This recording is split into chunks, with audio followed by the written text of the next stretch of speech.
I'm gonna start placing my darkest darks. And for this part, I noticed on my reference photo that the darkest parts of the painting involve the leaves. So I'm gonna get another tray, boop. And this one kind of has like some paint from a session earlier, and that's totally fine, it's not a big deal. But for this mixture, I'm going to use the phthalo blue, and I'm going to use some of that cad yellow and mix that up and get a nice dark green, okay? If I feel like that's not dark enough, then I can just dip my brush in the red mixture from earlier and mix that in there. Or I can just add some extra cad medium red. Now that's still leaning a little more blue than I want, so I'm gonna add a bit more yellow. Okay, that was a lot more yellow, but it's okay. All right, and then I'm gonna loosen this up a bit. So I'm not gonna add paint thinner because at this point it will break down the pigment. So instead, I'm kind of pivoting to the Galkid Light, and I'm just getting like just a little drop in it, the darkest darks. So I noticed right here in this area, it gets real dark. Again, I'm not too worried about the shapes of the leaves or anything. I'm just trying to block in color. And then it gets kind of dark here. And then as I'm painting, if I notice it's not dark enough or light enough, I'll adjust.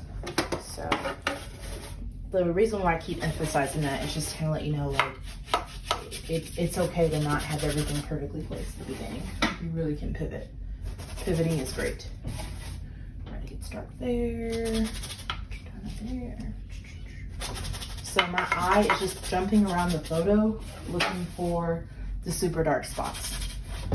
You can do that by squinting really hard and seeing where the super dark spots are. You can also take your photo and adjust it to where it's like black and white and like really up the contrast and the, what's the opposite of this? Like contrast and something else. You know what I'm saying? But yeah, you can play with that and get it to show you the darkest darks. Okay, so here. And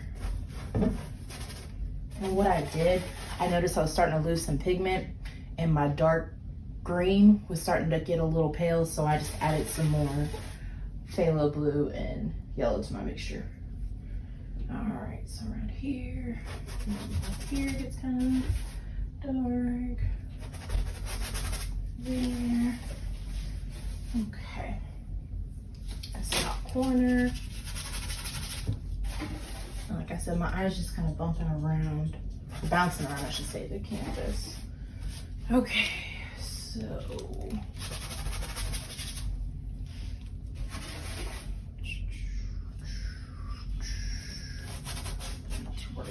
area.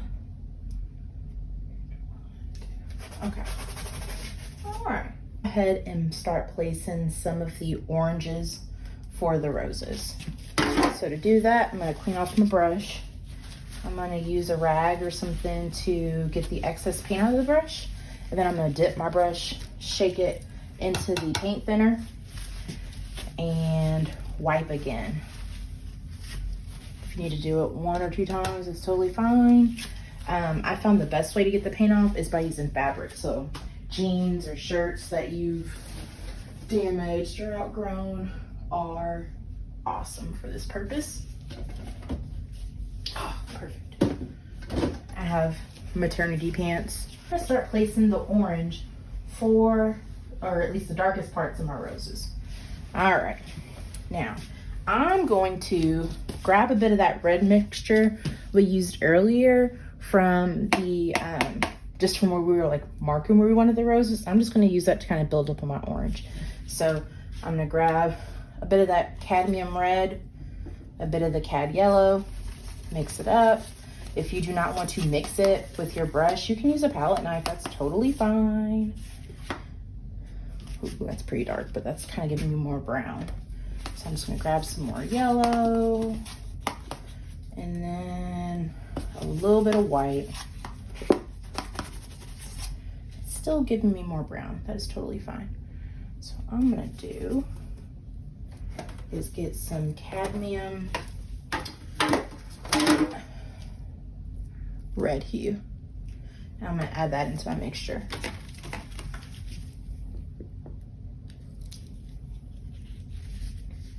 So now you can see I'm kind of getting what almost looks like a burnt sienna, but it has a little bit more red in it. Anyways, that's good enough for the darkest parts of my rose. So again, you can squint or you can adjust the contrast on your picture to see the darkest parts. For this particular one, I'm noticing that they lie up here. And all right. Now when I'm going to do my roses and putting these dark parts, I hold my brush at the very end, almost like a magic wand. All right, so think Harry Potter, think Sorting Hat, Hufflepuff, Slytherin, Ravenclaw, Gryffindor, all that good stuff.